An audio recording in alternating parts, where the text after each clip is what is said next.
नमस्कार मित्रांनो, महाराष्ट्र राज्यातील सरकारी कर्मचाऱ्यांसाठी एक अतिशय मोठी आणि दिलासादायक बातमी ही समोर आली आहे. राज्य शासन 2026च्या सुरुवातीला सरकारी कर्मचाऱ्यांना 3 मोठे आर्थिक लाभ देण्याच्या तयारीमध्ये आहे. या निर्णयाचा थेट परिणाम कर्मचाऱ्यांच्या पगारावर होणार असून थकबाकीसह रक्कम मिळण्याची शक्यता आहे. चला तर मग पाहूया नेमके कोणते हे 3 मोठे लाभ आहेत. त्यातला पहिला लाभ आहे हा 8वा वेतन आयोग. राज्य शासन केंद्र सरकारप्रमाणे 8वा वेतन आयोग लागू करण्याचा निर्णय घेणार आहे.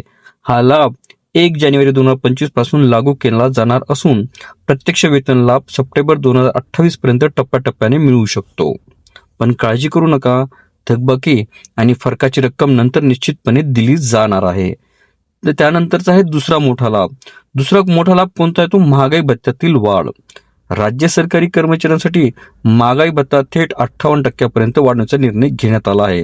ही वाढ जुलै 2025 पासून लागू होणार असून त्याची संपूर्ण थकबाकी देखील कर्मचाऱ्यांना दिली जाणार आहे. यामुळे दरमहा पगारात मोठी वाढ होणार आहे. त्यानंतरचा आहे तिसरा मोठा लाभ. तिसरा मोठा लाभ कोणता आहे तो प्रोत्साहन भत्त्याचा, ज्याला आपण इन्सेंटिव्ह अलाउन्स असं म्हणतो.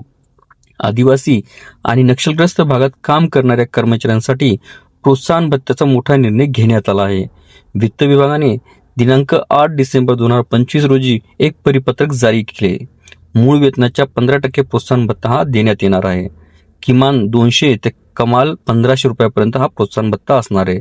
तसंच सन 2006 पासूनचे सर्व थकबाकी फरकासह देण्यात येणार आहे. हा निर्णय हजारो कर्मचाऱ्यांसाठी मोठा दिलासा देणारा ठरणार आहे. याहून निष्कर्ष असा आहे की या 3 मोठ्या निर्णयामुळे सरकारी कर्मचाऱ्यांचे आर्थिक जीवनमान सुधारणार आहे. तसंच पगारात थोडीफार वाढ होणार आहे आणि कर्मचाऱ्यांमध्ये समाधान आणि उत्साह निर्माण होणार आहे.